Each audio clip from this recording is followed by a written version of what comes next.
doctora en ciencias biológicas. Escribió y tiene su tesis doctoral con el título Contribución al estudio taxonómico de las diatomeas. Tiene su calificación sobresaliente la doctora Nora Irene Maidana. Tiene una amplia trayectoria en investigación, un centenar de trabajos publicados, directora, coautora de trabajos de investigación, así que yo estoy de más acá. Nora, bienvenida, y en nombre de la Universidad Nacional del Nordeste, el auditorio es todo tuyo. Bueno, muchísimas gracias. Me siento honrada por esa presentación. La única aclaración es que esa tesis doctoral es más o menos del Paleolítico inferior, hace muchísimos años. Es La tesis mérito fue suyo, sobre las mérito suyo. diatomeas de la provincia de Misiones, las diatomeas de arroyos de la vertiente del Paraná de la provincia de Misiones. La tesis la defendí a finales de los 80 y desde entonces, bueno, tuve la suerte de poder estudiar las diatomeas de prácticamente todo nuestro país y de algunos países de afuera. Tuve la oportunidad de conocer gente maravillosa a lo largo de esta carrera y dediqué gran parte de mi actividad a la docencia. Quiero agradecer antes de empezar la charla primero a las autoridades de la Universidad del Nordeste por habilitarnos a dar esta charla, al instituto por actuar como comoderador y a vos también, y a los chicos de la agrupación por la invitación para darles a conocer un poco de esto, que es lo que yo hago desde hace unos cuantos años. Cuando ustedes lo dispongan, empezamos la charla. Arremánguense, que empieza. Hay que compartir la pantalla. Ya estamos, Nora, ya estamos viendo el título. ¿Están viendo la presentación? Bueno, perfecto, entonces arrancamos. La charla de hoy es sobre mi tema de trabajo básico, que son las algas, y su interacción, las posibilidades que brindan de interacción con las ciencias forenses. Yo soy ficóloga de especialidad, y la ficología es el estudio científico de las algas, y los ficólogos somos los científicos que estudiamos las algas. Algas, en griego se dice phykos, entonces de ahí viene la palabra ficología. Normalmente no usamos la palabra algología. Tengo la impresión, y les pido mil disculpas, vamos a dejar de compartir esta pantalla, porque no es esta la última versión. Disculpen el blooper, pero cambio de presentación. Por favor, les pido mil disculpas.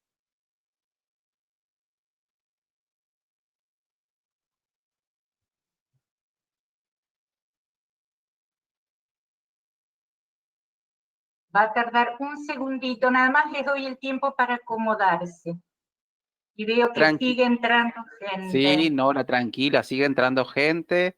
Hubo un problemita que no les llegó el correo a los chicos avisándoles me escribieron algunas personas pidiéndome el enlace. El enlace y con... Sí, así que fantástico. Vos lo tenías programado a esto del blooper para que la gente pueda ingresar más tarde. Seguro, sí, es para dejarlos entrar, pero ahora ¿por qué no abre? A ver. Tranquila, tranquila, ya puede demorar, así que ahí estamos viendo tu pantalla. En tanto la doctora pone su presentación, quiero aclarar a la gente que va entrando, si puede poner, voy a aclarar de vuelta, si puede poner su nombre y su apellido en su nombre de perfil, ¿no es cierto? Para que nosotros podamos identificarlo, las personas, para tomar asistencia después y poder emitir los certificados.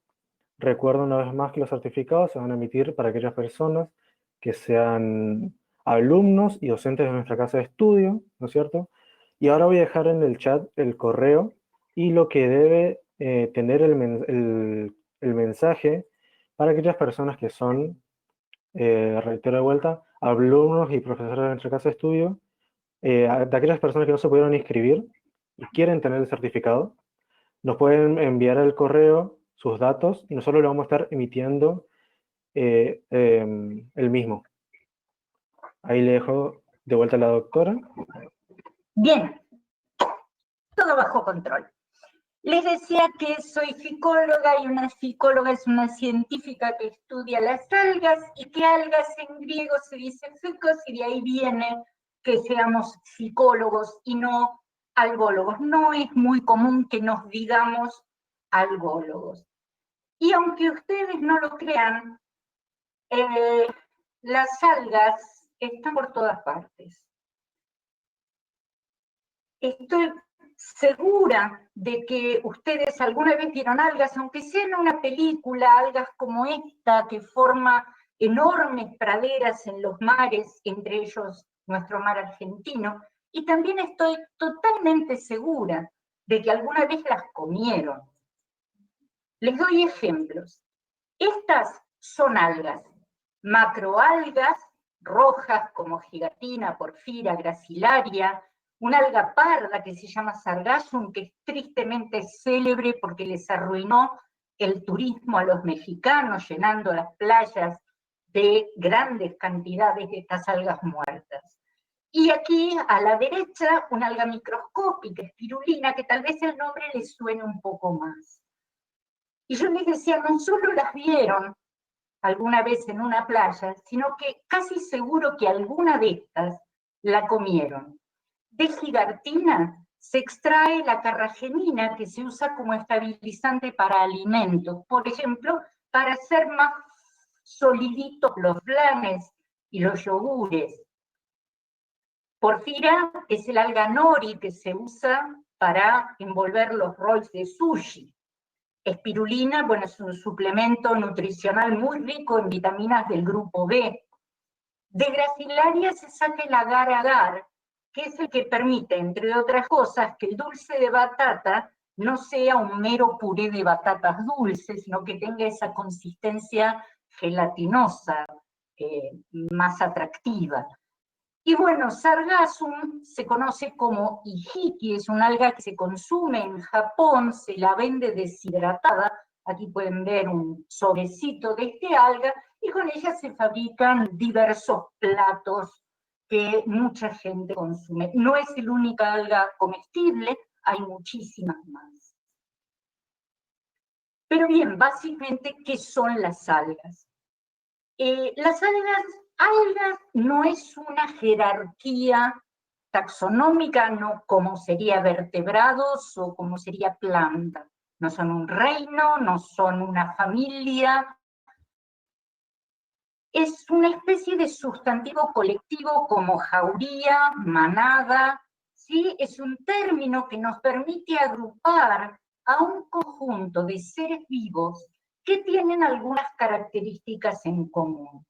Ese conjunto de seres vivos está formado por un grupo especial de bacterias que fotosintetizan y un grupo de organismos ligeramente más complejo. La mayoría se alimenta por fotosíntesis, esto es, utilizando el dióxido de carbono atmosférico más la energía de la luz solar, pueden convertir ese dióxido de carbono en productos carbonados que les sirven para nutrirse y crecer. El cuerpo de las algas está formado por una célula, como esta que pueden ver aquí arriba, varias células o muchísimas células, alcanzando un nivel de organización de tejidos. Las algas no tienen órganos, no tienen raíces, ni tallos, ni hojas, ni patas, ni brazos. Y lo que todas tienen en común es que están en el agua. Pero para reproducirse necesitan que haya al menos cerca una gota de agua. Desde hace mucho tiempo que se las conoce porque cuando crecen en cantidad forman masas que aunque el alga sea microscópica, la masa de algas, por sus pigmentos fotosintéticos, es una masa coloreada. Y entonces se conocen desde hace muchísimos años las algas azules, que en realidad son azul verdosas, las algas rojas, como el alga nori, que yo las verdes, algunas microscópicas, otras macroscópicas, como esta que ven aquí abajo a la izquierda, que tal vez quien haya ido a la costa atlántica, a Mar del Plata, por ejemplo, las puede haber visto creciendo sobre las rocas en el litoral. Hay algas marrones, como esta fucus, que también se usa para extraer suplementos nutricionales, no crece en nuestros mares, y esta undaria que está a la derecha es una alga que viene de Japón, es una alga invasora, que está reemplazando a nuestras algas macroscópicas en nuestro mar argentino, ocupando el lugar que ellas habitan. Y también hay algas que son doradas. Las algas doradas son todas microscópicas, tienen ese color amarillo, amarronado, verde aceitunoso, pónganle el color que quieran.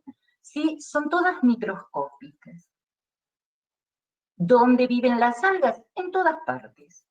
Viven tanto en ambientes continentales, en lagos, lagunas, ríos, arroyos, o sea, dentro del agua, pero también pueden vivir fuera del agua, en suelos húmedos, creciendo sobre rocas, y dentro del ambiente marino las vamos a encontrar tanto en la costa, o sea, son algas litorales, como en el mar abierto. Y también pueden vivir en ambientes de mezcla, como son los estuarios, que en determinado momento del día tienen agua más dulce y luego, cuando avanza la marea, tienen agua con mayor contenido de sal. Y hay algas que pueden tolerar esos cambios de salinidad. Lo que vemos aquí es un perfil de cualquier cuerpo de agua. Puede ser un charco, un arroyo o un gran mar. Es un esquema. Y en ese esquema lo que quise mostrarles son las comunidades que están asociadas a cualquier cuerpo de agua. En la zona de las orillas, a poca profundidad, en agua abierta, la línea de puntos marca hasta dónde penetra la luz del sol. Entonces, por encima de esa línea de puntos van a vivir los organismos que usan la luz del sol para su nutrición. Por debajo, no. Las algas las podemos encontrar formando parte de varias comunidades, pero básicamente aquellas que pueden vivir flotando en la columna de agua, aprovechando la luz que puede entrar, ya sea quietas, dejarse llevar por el agua, flotando libremente, y otras que tienen apéndices locomotores, que se llaman flagelos, que les permiten un cierto grado de movilidad, pero no resisten el movimiento de las corrientes como lo puede hacer un pez. Pueden nadar, pero no contra corriente. La otra comunidad es la que está asociada al fondo, independientemente de cuán profunda sea la columna de agua.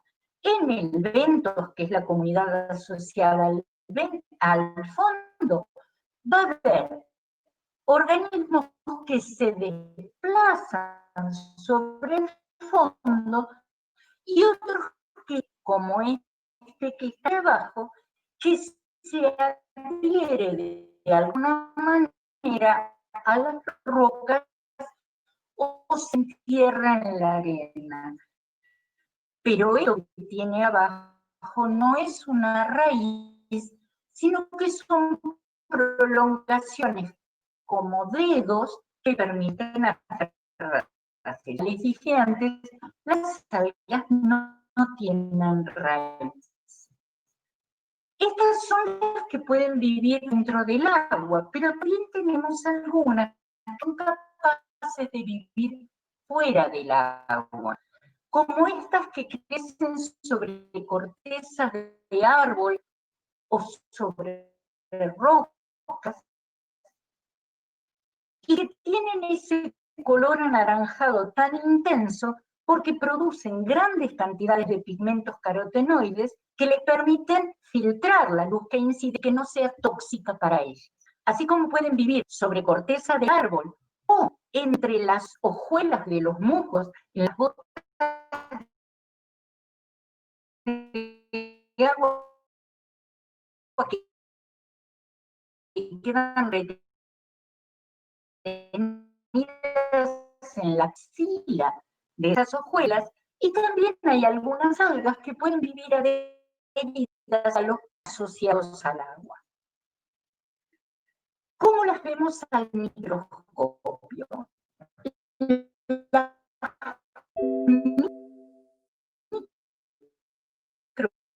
microalgas que son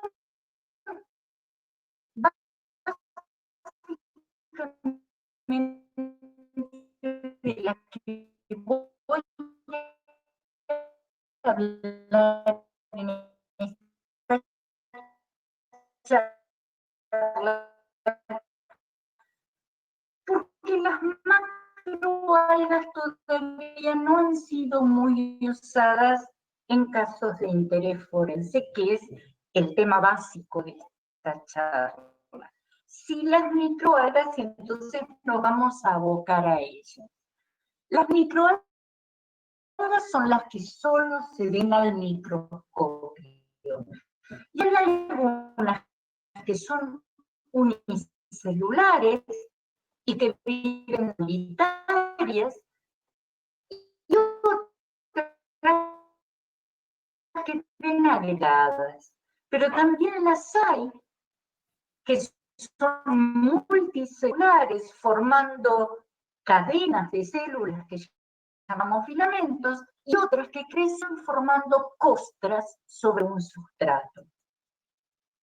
Acá tenemos algunas algas moviéndose, como las vemos en una gota de agua si la ponemos al microscopio. Las que ven a la derecha se llaman eulena, las que ven a la izquierda, arriba, un agregado de diatomea muy hermosa que se llama basilaria, que se mueve como una bandada de patos. Y aquí tenemos otra cuyo nombre no nos interesa, se ha entremezclada con filamentos de algas así. Algunas algas por fuera, por encima de la membrana celular, tienen una cubierta especial que está reforzada por algún tipo de compuesto. Las hay que tienen compuestos orgánicos como este verde, el agregado vivo está a la izquierda, pueden ver las células de color verde intenso, y cuando las células mueren, lo que queda es la pared vacía. Esta pared, por su peso, va a terminar cayendo al fondo del cuerpo de agua y ahí va a permanecer y no va a ser atacada por los descomponedores, ni hongos ni bacterias, que no pueden atacar la sustancia que la compone. En este caso se trata de algenanos. Hay otras algas que en lugar de algenanos tienen compuestos polifenólicos.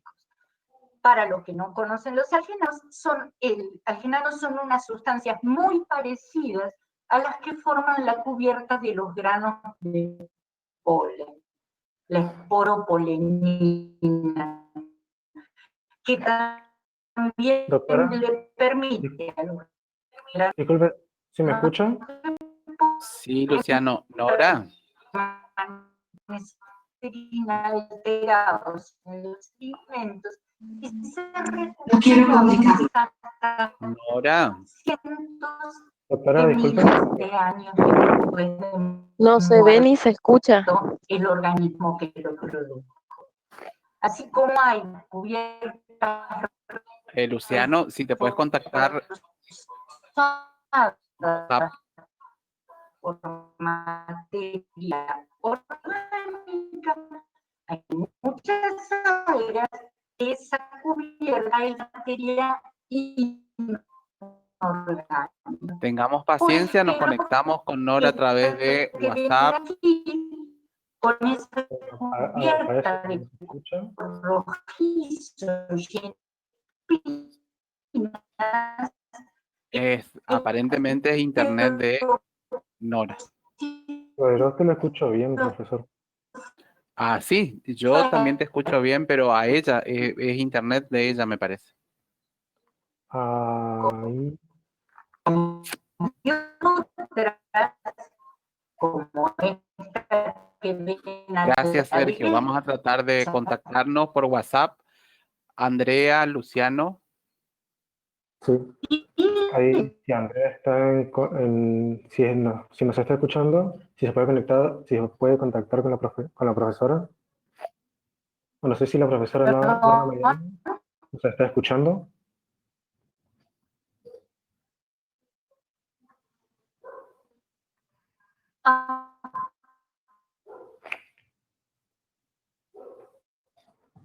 Aguárdenos un segundito.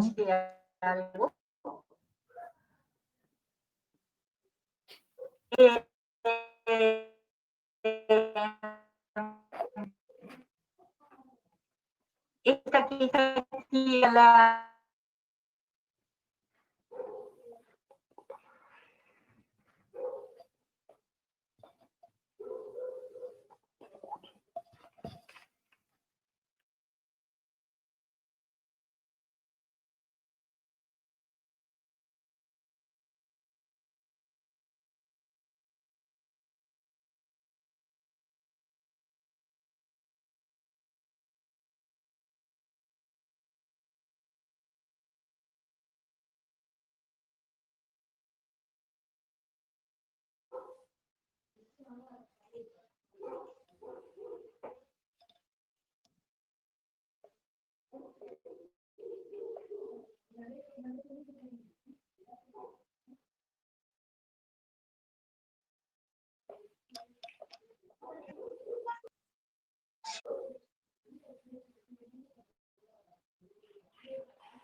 Aguarden un segundito que ya estamos arreglando el tema de la conexión.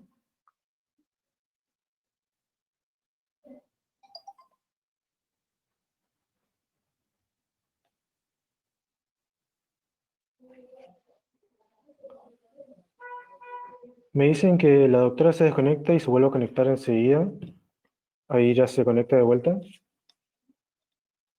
Gracias, Luciano. Gracias. Tengamos paciencia. Mientras repito esto ya que veo que están mandando en el chat.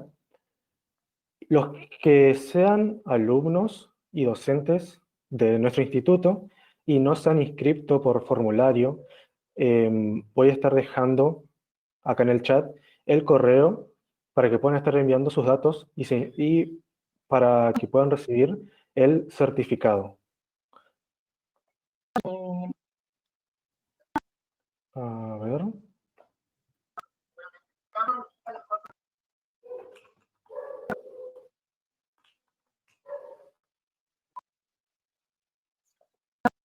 Hola.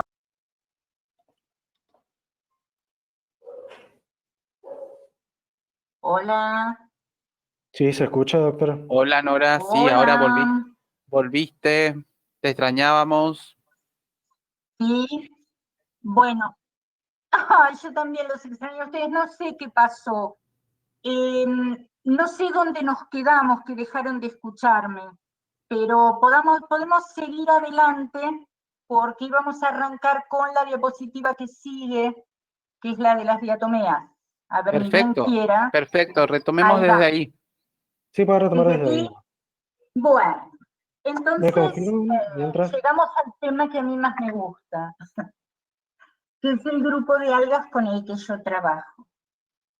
Como dijo una profesora mía, a la que admiro mucho, la doctora Esnal, hablando del grupo con el que ella trabajaba, decía que son el primer eslabón de mi cadena trófica, porque me han dado de comer durante muchos años. Las diatomeas son un grupo de algas muy particular, muy bonitas. Son algas unicelulares, viven solitarias o formando agregados. Tienen al microscopio, cuando están vivas, ese color castaño dorado que les es característico por la composición particular de pigmentos con los que hacen la fotosíntesis, y como grupo decimos que son ubicuitarias. Esto quiere decir que están en todas partes al mismo tiempo. Prácticamente no hay cuerpo de agua en el cual no las encontremos, salvo que sea un cuerpo de agua extremadamente salado. O sea, por arriba de los 150, 180 gramos de sal por litro, ya no vamos a encontrar diatomeas, sino solamente algunas bacterias que toleran semejante salinidad. Pero después, por debajo de eso, prácticamente están en todos lados. Y cuando están, son abundantes. Y la característica que distingue a las diatomeas de cualquier otra alga es que la cubierta que tienen por fuera de la membrana celular está formada por varias piezas de sílice. La analogía más común es que parece una caja de Petri, ¿sí? Esas cajas como la que están viendo en la pantalla que se usan para cultivos.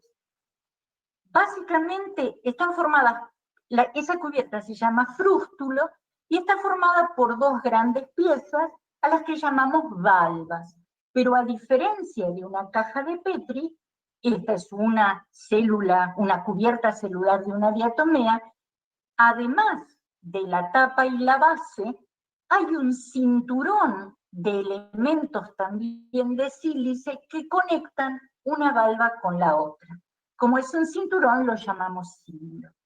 Como una célula no puede vivir encerrada en una caja cerrada de vidrio, las cubiertas de las diatomeas tienen gran cantidad de perforaciones, como estas que ustedes pueden ver en la parte superior.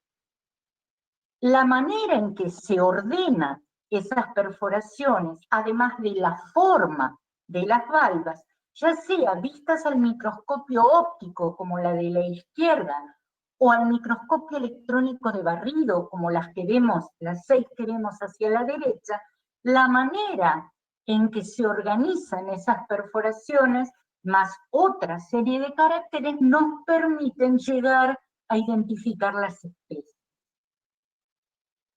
Cada especie de diatomeas, cada especie de microalgas, en realidad, cada especie de organismos, cualquiera sea, tiene preferencias por un tipo de hábitat particular.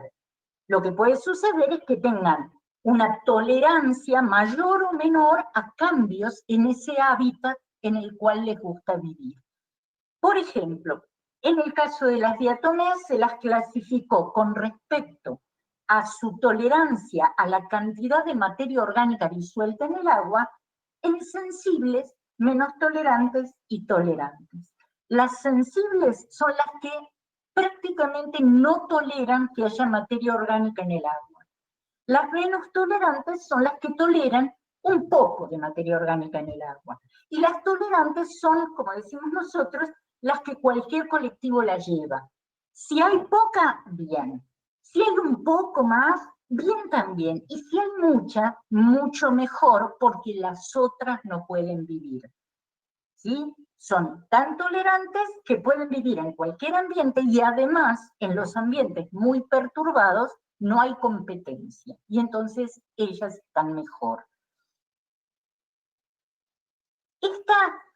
El hecho de tener distintas tolerancias a distintos rangos de distintas condiciones ambientales hacen que las algas puedan ser consideradas como buenos indicadores. ¿Y qué es lo que nos pueden indicar? Por ejemplo, cambios en la salinidad del cuerpo de agua, debidos a cambios en el uso de la tierra, a fenómenos de salinización, exceso de nutrientes, particularmente nitrógeno y fósforo, debidos, por ejemplo, a fenómenos de eutroficación natural o artificial, como es el vertido de agroquímicos, y también contaminación por materia orgánica, por hidrocarburos y también por metales pesados. Ahora vayamos de lleno al tema que nos compete, que son las microalgas en la investigación forense. Una de las aplicaciones de las algas en relación a casos legales es el tema de los delitos contra la salud ambiental, y en particular los delitos contra la salud de ambientes acuáticos. ¿Cuáles serían esos ataques contra ambientes acuáticos? Fundamentalmente, el vertido de sustancias tóxicas, pesticidas, detergentes, metales pesados, o sustancias que no son tóxicas en condiciones naturales, pero si se las agrega en exceso, lo son, como por ejemplo residuos cloacales no tratados, fertilizantes agregados en exceso. ¿Qué consecuencia traen estos vertidos? Primero, que cambia aparecen las más tolerantes en desmedro de las sensibles que van a tender a desaparecer. Y finalmente, lo que va a suceder es que cambie la composición de la comunidad. Entonces, aquí tenemos una fotografía de nuestro maravilloso riachuelo, y esa mancha color verde fluo, que en realidad está un poco intensificada por la fotografía, es lo que llamamos una floración. Una floración es una especie de explosión demográfica de algas. Comienzan las células a reproducirse sin control frente a algún estímulo ambiental. Ahora bien, ¿esta floración es natural? ¿Este río está contaminado? ¿Esa industria que está asentada a las orillas de este río realmente está tratando los efluentes como dice que lo hace? Otra pregunta que podríamos hacernos es, ¿aquel cambio en el uso de la tierra, el reemplazar los cultivos tradicionales por otro tipo de cultivos, tuvo algún efecto sobre el cuerpo de agua que está cerca de esa tierra? Para esto es que los ficólogos podemos aportar algunas respuestas a través del análisis de las comunidades. Ahora bien, esta foto de aquí es el arroyo Sildañez. La ciudad de Buenos Aires está rodeada de cosas maravillosas. A orillas de este arroyo se realizaron los últimos Juegos Panamericanos de la Juventud. El arroyo huele muy mal.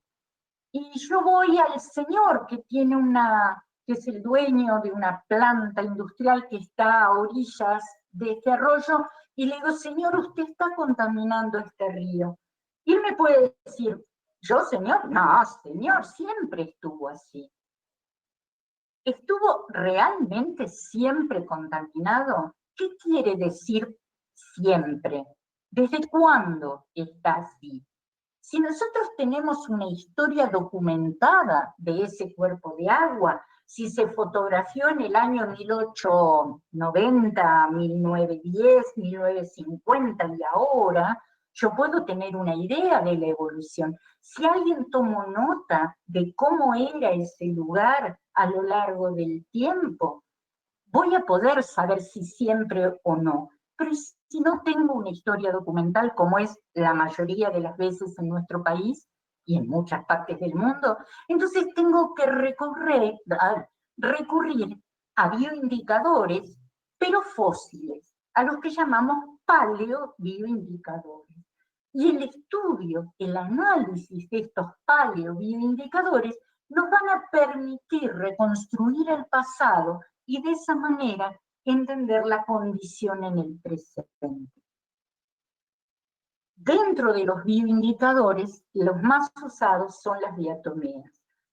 Por esta razón que les dije al principio, porque están en todas partes, crecen en todo tipo de ambientes, y más o menos sus rangos de tolerancia dentro de ciertos límites están bastante conocidos. Vayamos a otra utilidad de las microalgas en casos de interés forense. Por ejemplo, la determinación de la presencia o la ausencia del sospechoso y o de la víctima de un delito en el lugar del hecho. ¿Cómo hacemos esto? A través de la búsqueda de microalgas presentes en prendas de vestir y en otros objetos relacionados con el caso. Fíjense, es muy fácil hacerlo. Tomamos las prendas que nos interesan. Pantalones, remeras, camisas, calzado, la suela, el barro, la suela de los zapatos es muy útil. Y lo que tenemos que hacer es simplemente sumergirlos en un recipiente con agua que sepamos que no tiene otras microalgas. Lo sumergimos, lo agitamos bien, lo escurrimos y dejamos decantar lo que se haya lavado de esas prendas, o si tenemos la posibilidad, lo centrifugamos y nos quedamos con lo que caiga. Y eso lo miramos al microscopio. Y lo podemos comparar con agua, con sedimentos tomados del sitio que nos interesa. Y ver si hay o no hay coincidencias. El tema en el que yo he trabajado los últimos 23 años fundamentalmente en relación con las ciencias forenses es el uso de las diatomeas y otras microalgas en el diagnóstico de muerte por sumersión. ¿Cómo es esto? Supongamos que se encuentra un cadáver, ya sea dentro del agua o fuera del agua, pero con agua en los pulmones, lo cual es indicativo de que ese cuerpo estuvo en el agua. Si ese cuerpo no presenta los signos normales que le permiten al forense diagnosticar la muerte por sumersión, por ejemplo, esa espuma que se forma en la boca y la nariz, y no se encuentra porque, bueno, porque el cuerpo estuvo mucho tiempo en el agua y eso se lavó, o porque fue atacado por los descomponedores, o porque fue comido, o porque fue golpeado contra las rocas y los órganos quedaron expuestos. En esos casos es que se pide el test de diatomeas. El test de diatomeas consiste en la búsqueda de valvas de diatomeas o de sus fragmentos en distintos tejidos cadavéricos, pero hace unos 15 años más o menos hicimos un trabajo con un grupo de colegas de Antofagasta, en Chile, pusimos a punto algunas técnicas, con lo cual conseguimos recuperar no solo restos de valvas, sino también restos de otras algas. Y entonces propusimos cambiar el nombre del test de diatomeas por test de microalgas, que entonces significa la búsqueda de algas o fragmentos de sus cubiertas en distintos tejidos cadavéricos. La pregunta típica que hace el lego, el que no sabe del tema, es cómo ingresaron las diatomeas y las otras microalgas a los distintos órganos. Y para eso uso una animación que me cedió gentilmente una de las colegas de Antofagasta, que la hizo para su tesis de licenciatura. Imaginemos que tenemos un cuerpo sumergido en el agua, y en el agua hay no solo diatomeas, sino una gran cantidad de microalgas, y hay partículas, fragmentos, cristales, hay un montón de cosas flotando en el agua. Cuando esta persona se le desencadena el reflejo respiratorio y tiene que hacer una inspiración profunda por boca y por nariz en forma involuntaria, genera una corriente de agua que arrastra a las algas que están flotando y que penetran a través de la boca y la nariz y finalmente se van a acumular en la cavidad pulmonar. Ahí dentro se van a dar una serie de fenómenos, entre ellos un desbalance osmótico por la diferencia de concentración salina, un desgarro mecánico del tejido de los alvéolos, y esas partículas que estaban en suspensión en el agua, si tienen un diámetro menor que el de los capilares sanguíneos, van a ser bombeadas por el corazón y distribuidas por todo el cuerpo. Toda esta circulación todo este transporte de partículas va a durar mientras la víctima esté respirando. En el momento en que se produce el paro cardiorrespiratorio, no circula más sangre y no entran más partículas al cuerpo. ¿Sí? ¿Cuáles son los escenarios posibles para el deceso de esta persona? Que haya sido accidental o que haya sido intencional. Accidental, por ejemplo, que la víctima estuviera viva cuando cayó al agua y que muere por ingreso de agua en las vías respiratorias, o sea, muere por sumersión. Pero también puede haber muerto por una causa diferente. Por ejemplo, se golpeó al caer al agua o sufrió un shock térmico y el corazón deja de latir y no muere por ingreso de agua en las vías aéreas. La otra opción es que la víctima haya caído ya sin vida accidentalmente al agua, por ejemplo, un accidente automovilístico, un infarto masivo mientras iba caminando por la orilla o estaba arriba de un barco, tenía alergia al kiwi, comió una ensalada de fruta y se le produjo un edema de glotis y no llegaron a socorrerlo a tiempo y muere asfixiado en seco. Y la otra posibilidad era que la muerte haya sido intencional de alguien, que el cadáver haya sido arrojado al agua o que la víctima fuera obligada a sumergirse o eligiera sumergirse. Y en ese caso muere por sumersión. En ambos casos, ya sea que sea accidental o que sea intencional, si la muerte es por sumersión, esperamos que el test de microalgas dé positivo. En los otros casos va a ser negativo. ¿Dónde vamos a buscar las microalgas? El lugar ideal es la sangre, porque es donde está yendo el transporte.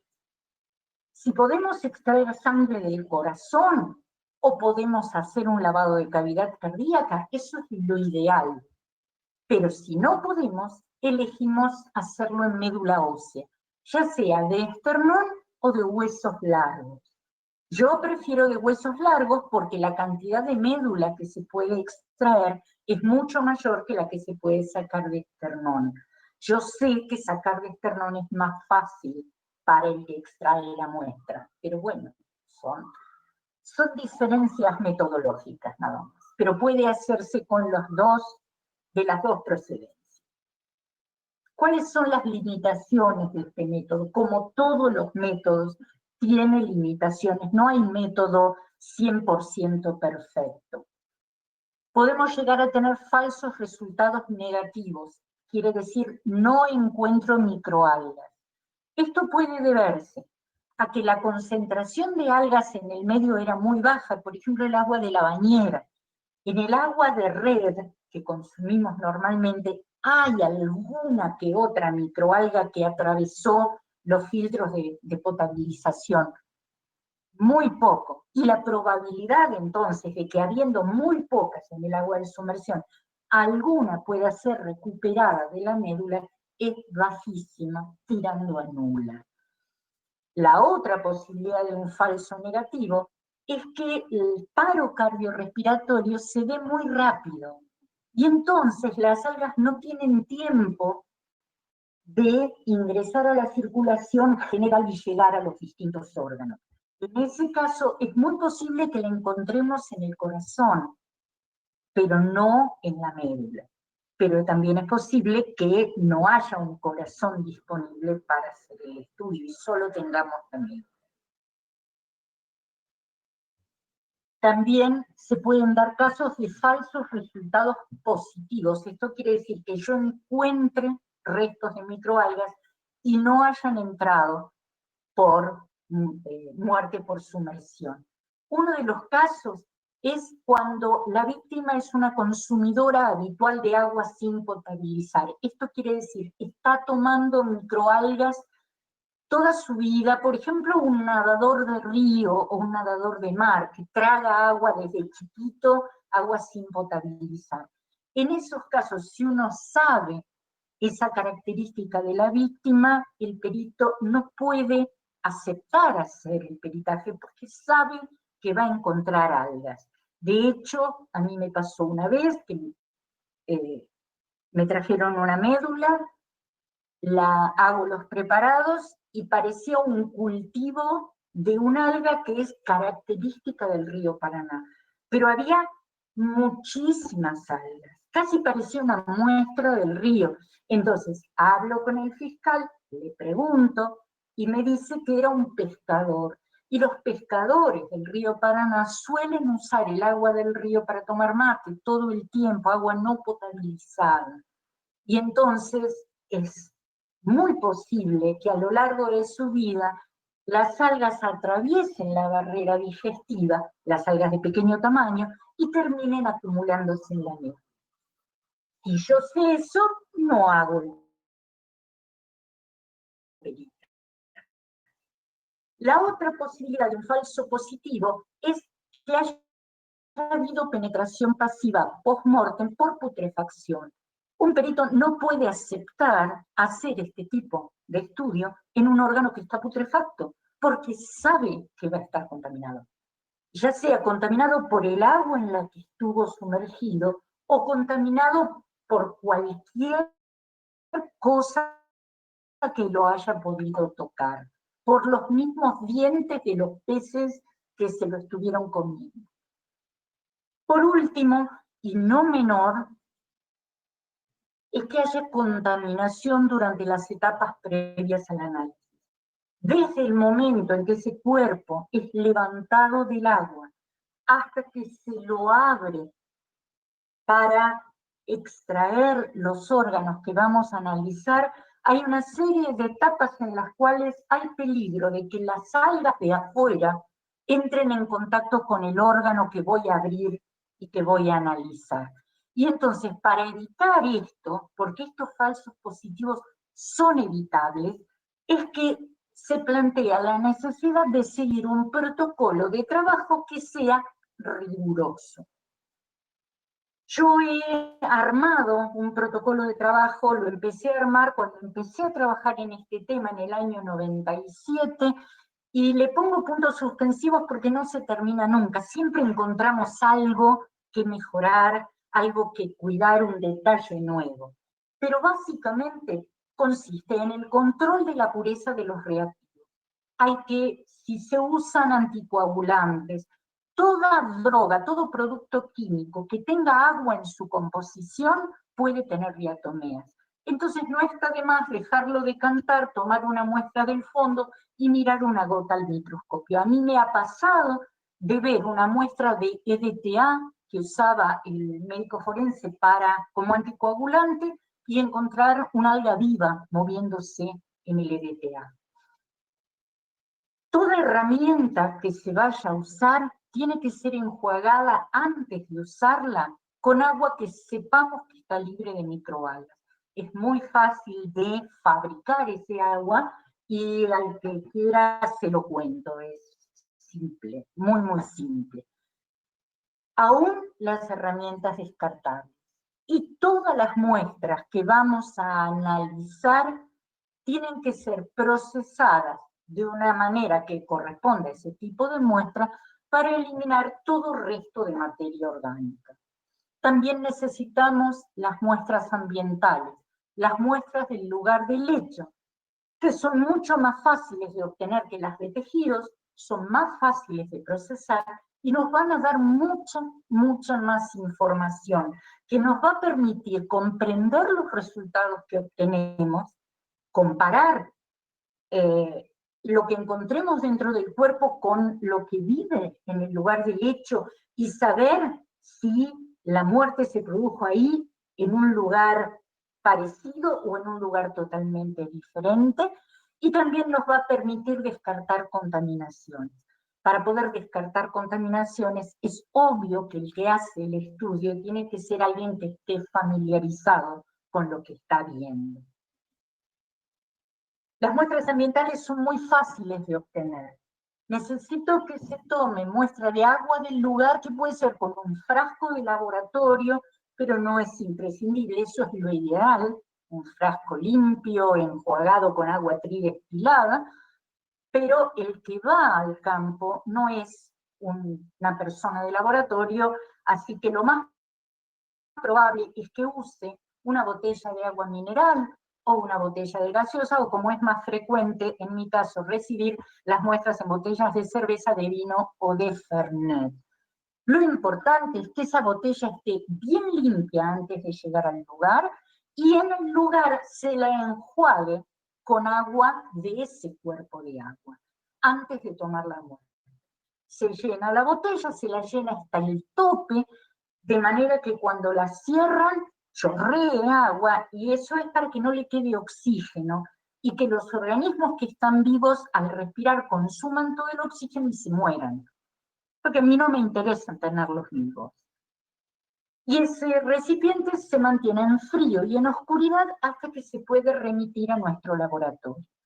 También, si es posible, quiero que se obtengan muestras del fondo o de la orilla, depende de la profundidad del cuerpo de agua, por supuesto, y de la transparencia del agua.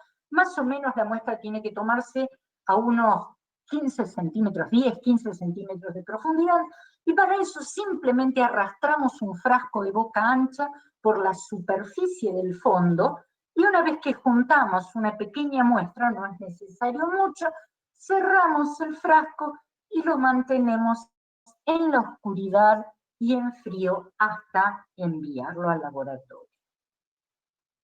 Acá nos enfrentamos con un problema que no es menor, que es la falta de instrucción sobre la toma de muestras del personal que actúa en ese momento.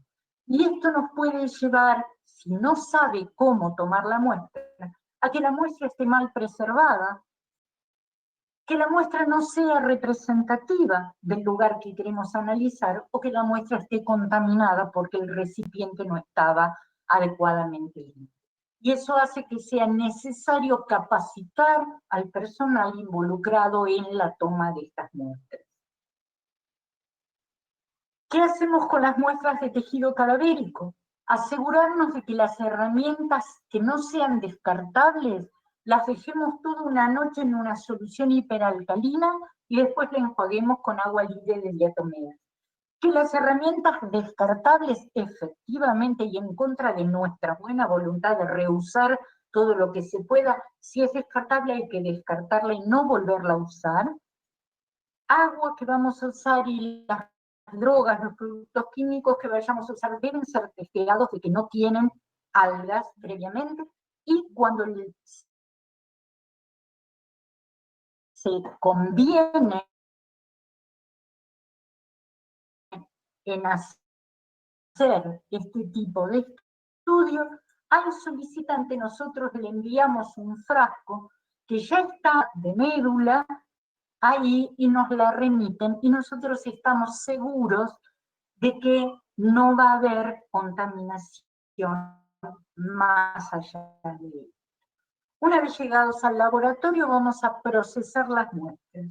Como les dije, eliminamos todo resto de materia orgánica. Para cada tipo de muestra se usa una técnica diferente. No es lo mismo procesar una muestra de médula, que tiene muchísima grasa y espículas de hueso, que una muestra de sangre, que una muestra de agua, que una muestra de sedimento. La metodología varía según qué muestra se trate. Pero una vez eliminada la materia orgánica, con todas las muestras hacemos preparados permanentes para poder volver a mirar toda vez que sea necesario.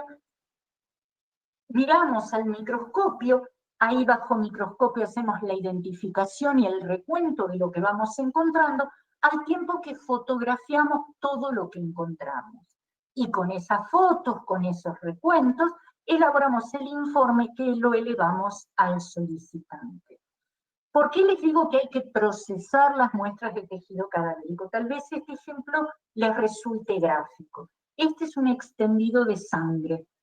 Es una muestra de sangre sin procesar. Lo que podemos ver aquí es sangre. Sin embargo, cuando esta sangre la sometemos a una oxidación y eliminamos todo el resto de materia orgánica, podemos llegar a ver entonces microalgas o restos de microalgas como el que se ve aquí a la derecha. El de la izquierda es una cadenita de cubiertas celulares de frústulos de diatomeas.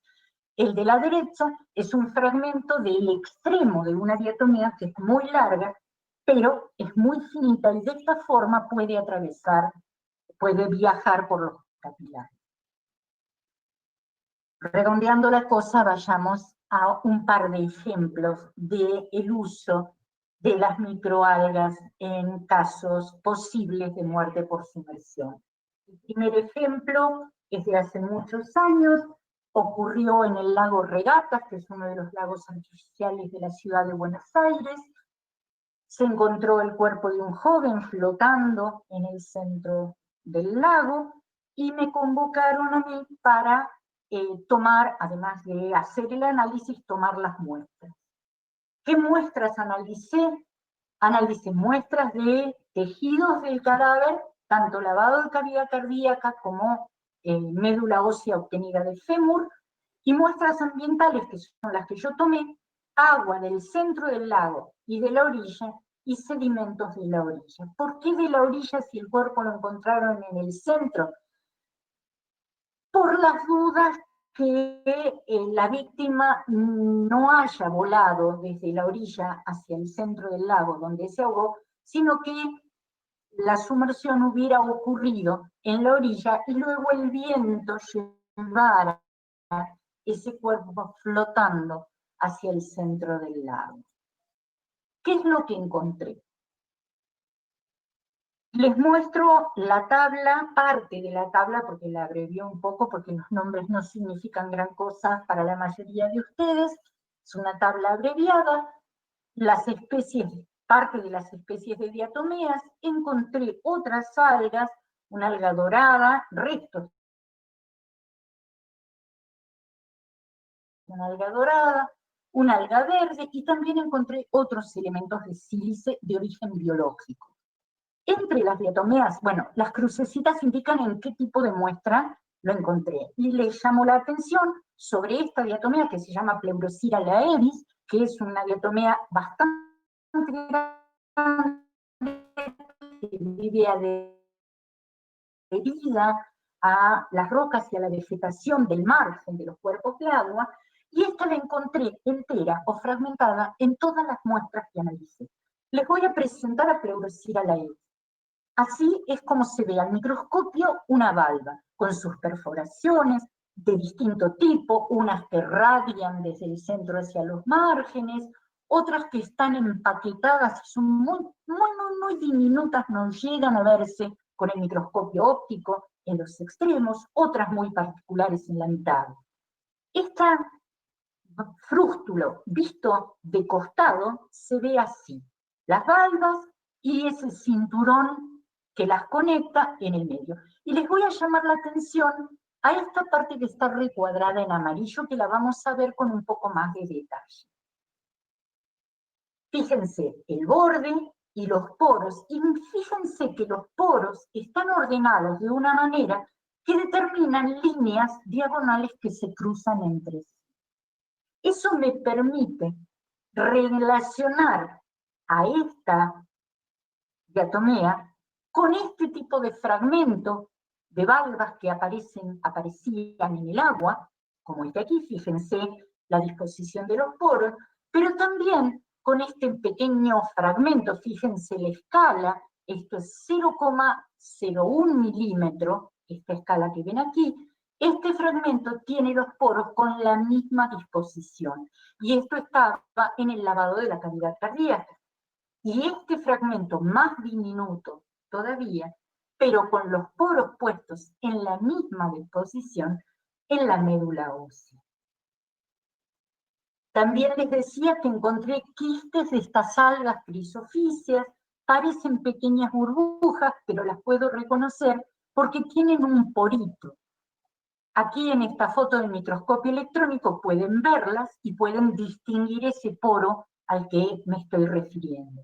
El quiste que les mostré en la foto estaba en el agua, este estaba en lavado de cavidad cardíaca, fíjense el porito que está marcado con la flecha, y el de abajo estaba en la muestra de médula. Son quistes que pertenecen a distintas algas, no puedo reconocer las especies, pero sí puedo reconocerlos como pertenecientes a este tipo de organismos, de microorganismos.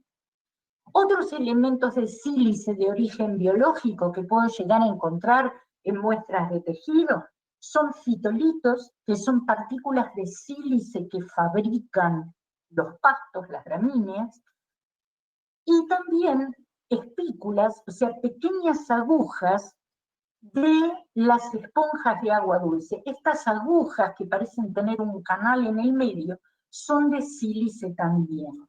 Y esta fotografía que pueden ver aquí abajo a la derecha es de un fragmento de una espícula con ese canal tan evidente que yo pude ver en una muestra procesada de médula ósea.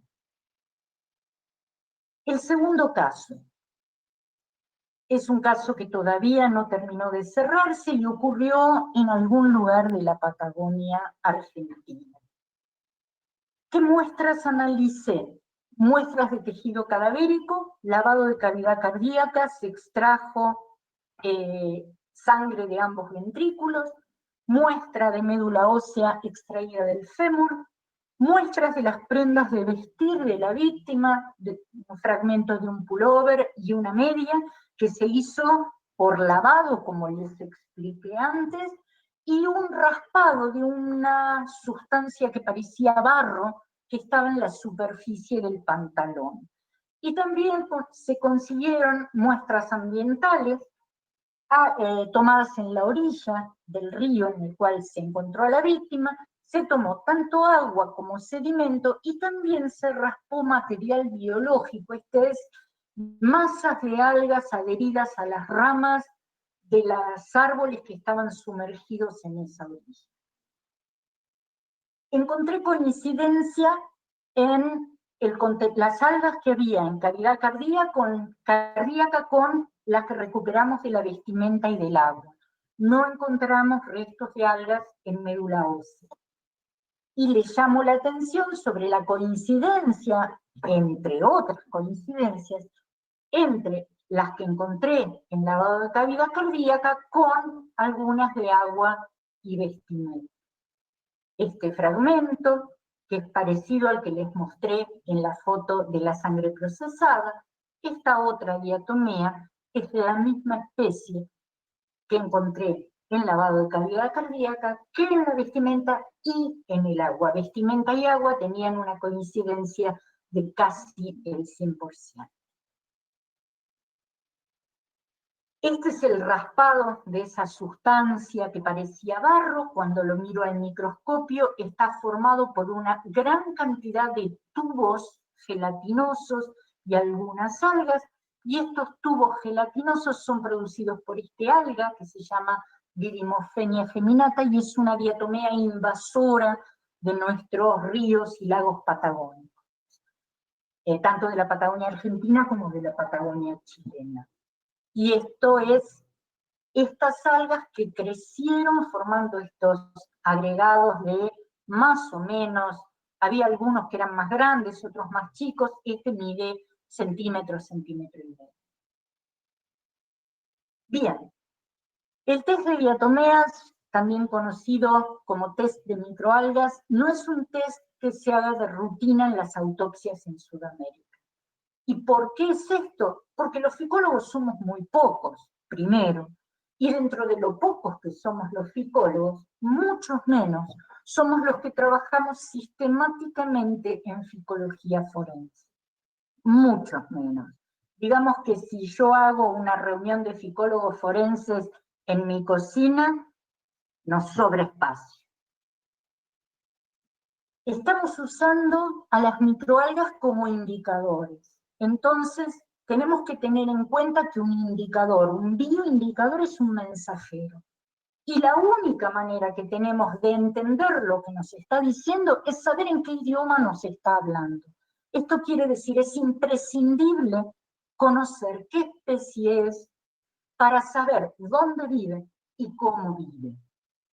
Con esto, no quiero decir que todo el mundo que vaya a hacer este estudio tiene que saber identificar diatomeas y microalgas a nivel de especie, sino que en el equipo que trabaje tiene que haber alguien que sepa hacer. Y es por esto que este tipo de test queda en manos de los biólogos e idóneos. Con esto, y en nombre del Laboratorio de Diatomeas Continentales, bajo mi dirección, que tengo el orgullo de compartir con un grupo hermosísimo de jóvenes entusiastas, les doy las gracias por haberme soportado esta larga charla. Ahí tienen, no sé si llegan a verlo, mi dirección de correo para, si les quedan preguntas, si les surgen preguntas más adelante, quedo abierta a responder. Los dejo con los organizadores.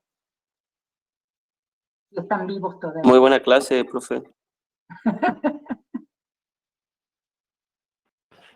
Así como dijeron recién, fue una charla bastante interesante, por lo menos a mí me gustó todo el tema que se estuvo hablando, y como hoy hablaba un poco con la profesora Nora, no es que sea este un campo nuevo, ya que tiene su tiempo, como ella lo dijo, pero sí es un campo no tan conocido, y es muy interesante de haberla escuchado a ella, sobre todo con la larga trayectoria que ella tiene y con toda la experiencia que tiene. Fue un gusto haberla escuchado. No sé si el profesor Máximo anda por ahí, quiere... Sí, claro, acá estoy escuchando, estoy leyendo, hay muchas preguntas y la doctora fue contestando todo lo que pudo. Hay una cuestión de reserva que tenemos que respetar, no vamos a ponerle nombre y apellido, pero en este tema de la capacitación continua siempre es lindo imaginar, soñar y pensar en que seguramente alguno de esos nombrecitos y apellidos que están en el chat, seguramente la doctora pudo haber intervenido. Por una cuestión de respeto a la privacidad de las familias y de la investigación y de las investigaciones de la doctora, creo que hasta acá llegamos. Así que Nora, un placer haberte escuchado. Gracias. Les Tenemos, agradezco la invitación otra vez. Fue muy lindo poder compartir la experiencia con la gente interesada en escuchar. un Muchas mundo gracias a usted. apasionante. Bueno, quedaron preguntas pendientes. Yo no tengo acceso al chat, no sé por qué, pero me gustaría saber si pueden mandarme por mail las preguntas. Me interesaría mucho ver qué dudas le fue surgiendo a la gente, porque eso me permite... Asistente. Por ejemplo, en un cuerpo encontrado en un arroyo o agua, ¿qué se va a determinar? ¿Si se ahogó o tiraron el cuerpo al agua? A ver, Si se el calculo tema que es se... Sí, a ver.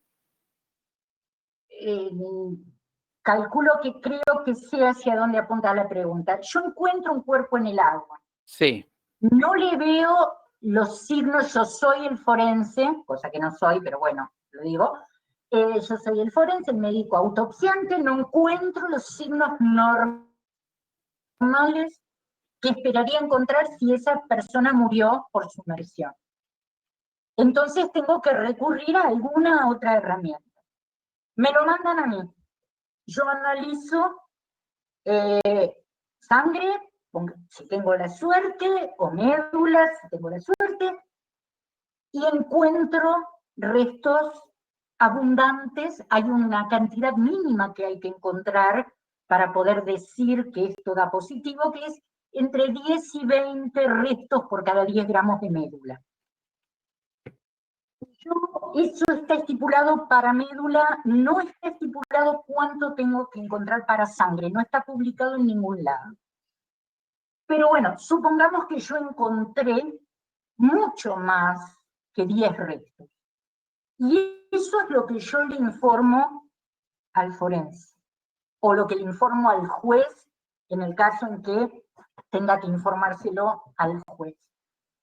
Y se va a decidir en función no solo de lo que diga Nora Maidana o el perito que haya actuado, sino de la conjunción de evidencias que se encuentren, si efectivamente el deceso se produjo por sumersión o hubo alguna otra causa.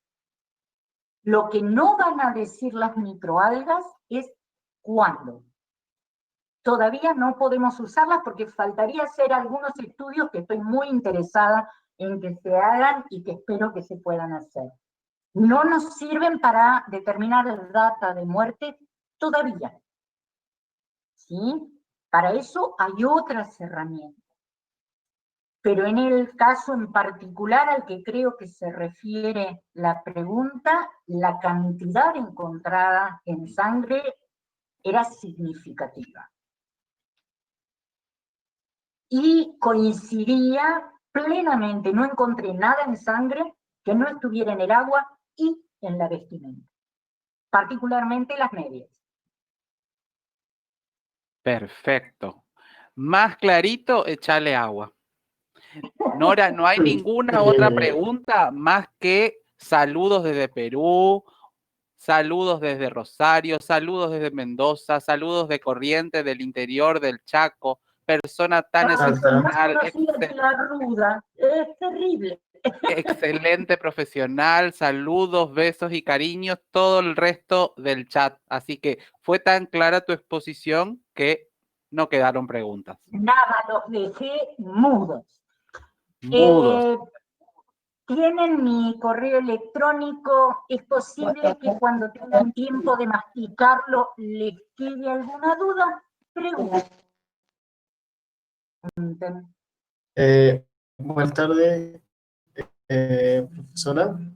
Mi nombre es Carlos. Le quería preguntar por el tema de la temperatura, ¿cuál sería la temperatura ideal para reservar unas muestras, digamos? Ya sea en heladera o en freezer, ¿cuál sería lo más inconveniente?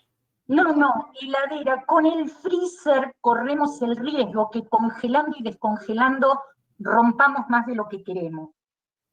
A la temperatura de una heladera común. La cuestión es que no tengan, a ver, ¿por qué conservarlo en frío? A mí las bacterias no me molestan. Cuanto más trabajen las bacterias, mejor trabajo hacen para mí. Me ayudan a eliminar la materia orgánica. La idea es que no se reproduzcan las algas que están vivas y que no se las coman los bichitos que viven en el agua. El plancton, el zooplancton, copépodos, todo ese tipo de cosas que comen algas, porque si ellos se las comen yo no las encuentro. ¿Sí? Entonces por eso, el frío es para aletargarlos y que no coman. Y la oscuridad es para que las algas no fotosinteticen. Perfecto. Y no se reproduzcan.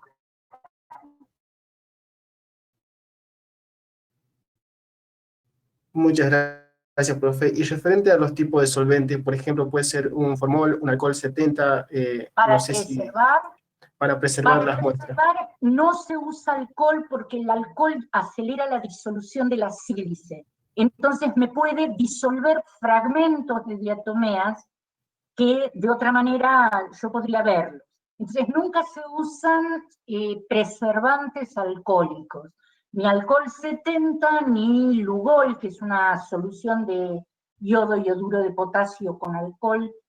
Se usa o formol o directamente frío. El formol tiene muchos problemas. Primero, no es fácil conseguirlo, no es de venta libre porque es una de esas drogas protegidas por Cedronar, y además es extremadamente tóxico, es cancerígeno, es un chiche. Entonces, si podemos evitarlo, llenando la botella de agua hasta el tope, metiéndola en la heladera y dejándola sin luz, estamos hechos. No hay que volverse loco con tanta química. Perfecto, muchas gracias, profe. A vos. Cri, cri.